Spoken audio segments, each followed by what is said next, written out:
The snow fell gently on Christmas Eve as I locked up the small church, its spire reaching into the frosty night like a beacon of hope. I'm just a simple pastor in a quiet town, and I believe in the goodness that Christmas brings.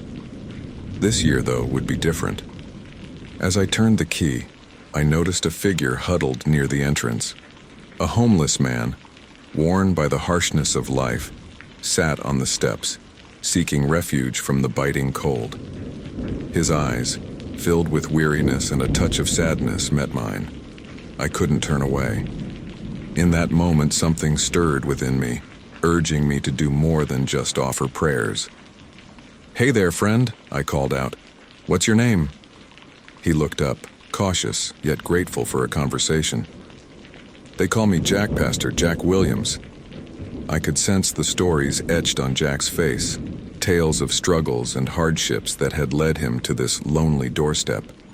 As we talked, the idea formed in my mind like a flicker of light in the darkness. I invited Jack to join me for Christmas dinner.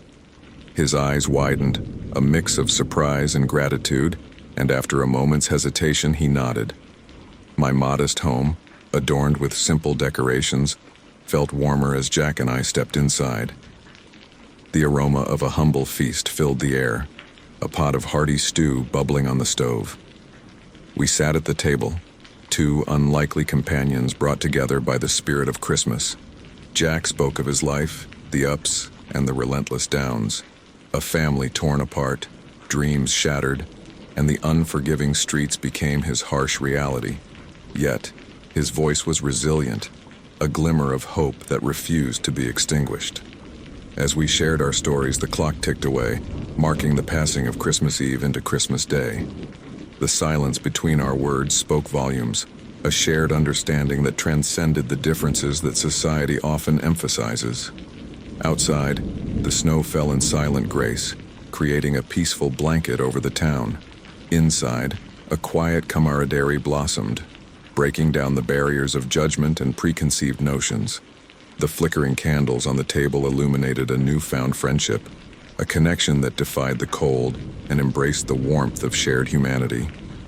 As the night deepened, I noticed Jack glancing at the small, wrapped package under the Christmas tree. It was a modest gift, a token of goodwill, but the curiosity in his eyes touched my heart.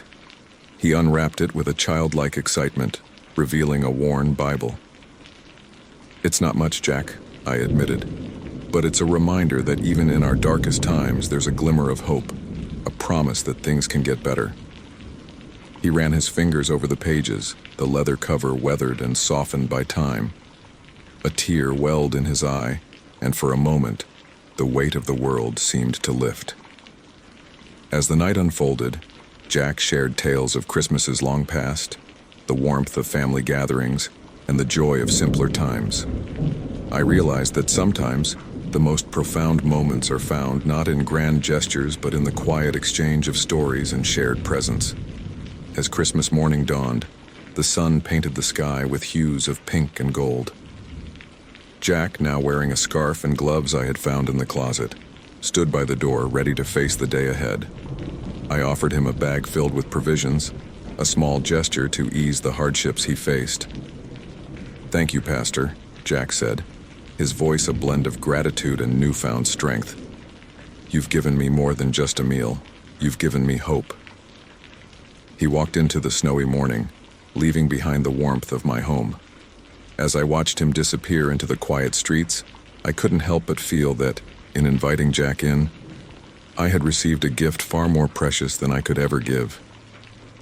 The snow continued to fall, covering the town in a serene blanket of white.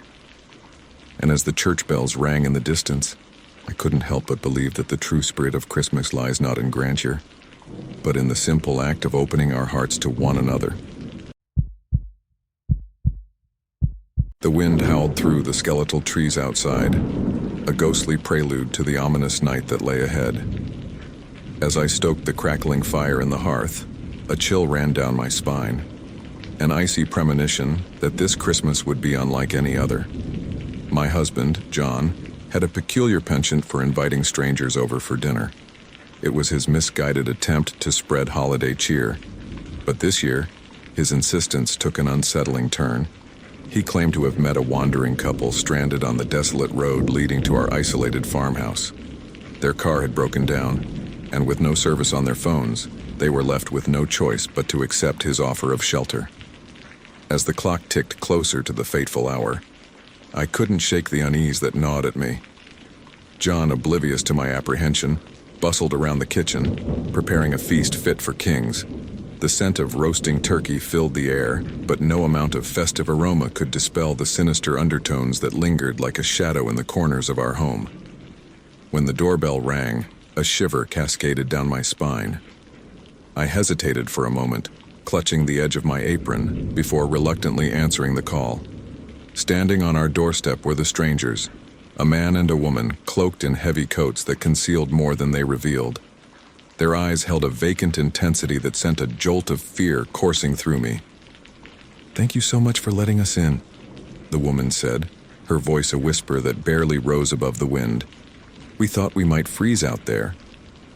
John, ever the optimist, welcomed them with open arms, ushering them into our home. The air thickened with an inexplicable tension as the strangers stepped over the threshold. I couldn't shake the feeling that we had invited something otherworldly into our midst. Dinner commenced, and the atmosphere grew increasingly stifling. The strangers spoke in hushed tones, their words carrying an unsettling weight that hung in the air like an impending storm. I caught glimpses of their eyes, glinting with an inscrutable darkness that made my stomach churn. As the night wore on, the temperature inside the house plummeted despite the roaring fire. The strangers seemed unfazed, their expressions eerily detached. John, oblivious to the growing unease, regaled them with tales of Christmases past, laughter echoing through the room like a hollow mockery. When it came time for dessert, I excused myself, seeking refuge in the dimly lit hallway. My nerves were stretched thin, and I needed a moment to collect myself. The wind outside intensified, now a symphony of malevolent whispers that seemed to conspire against us. I glanced into the dining room through the cracked door, and what I saw froze the blood in my veins. The strangers had shed their coats, revealing limbs that contorted in unnatural angles. Their eyes, once vacant, now glowed with an otherworldly malevolence. I recoiled, unable to comprehend the nightmarish tableau before me. Summoning every ounce of courage, I re-entered the room, determined to confront the sinister interlopers. The strangers turned to me, their gaze penetrating my very soul. John, caught in the web of their influence, smiled vacantly. "We've been waiting for you," the man intoned, his voice carrying the weight of centuries. As the truth unfolded, I realized we had unwittingly invited ancient spirits into our home. They spoke of a hunger that transcended mortal understanding, a feast that required more than mere sustenance. Panic gripped me as I comprehended the dire consequences of our ill-fated hospitality.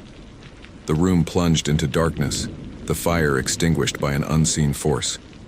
The strangers advanced, their forms distorting into grotesque shapes that defied the laws of nature. I stumbled backward, my mind a maelstrom of terror. In that moment of despair, a flicker of defiance ignited within me. I raced to the front door, flinging it open to the unforgiving night. The wind howled, tearing at my clothes, but I pressed on, determined to escape the clutches of the malevolent entities that had infiltrated our haven. As I stumbled into the frigid darkness, the last thing I heard was John's anguished cry echoing through the night. The farmhouse, once a sanctuary, became a mausoleum of shattered dreams and unspeakable horrors.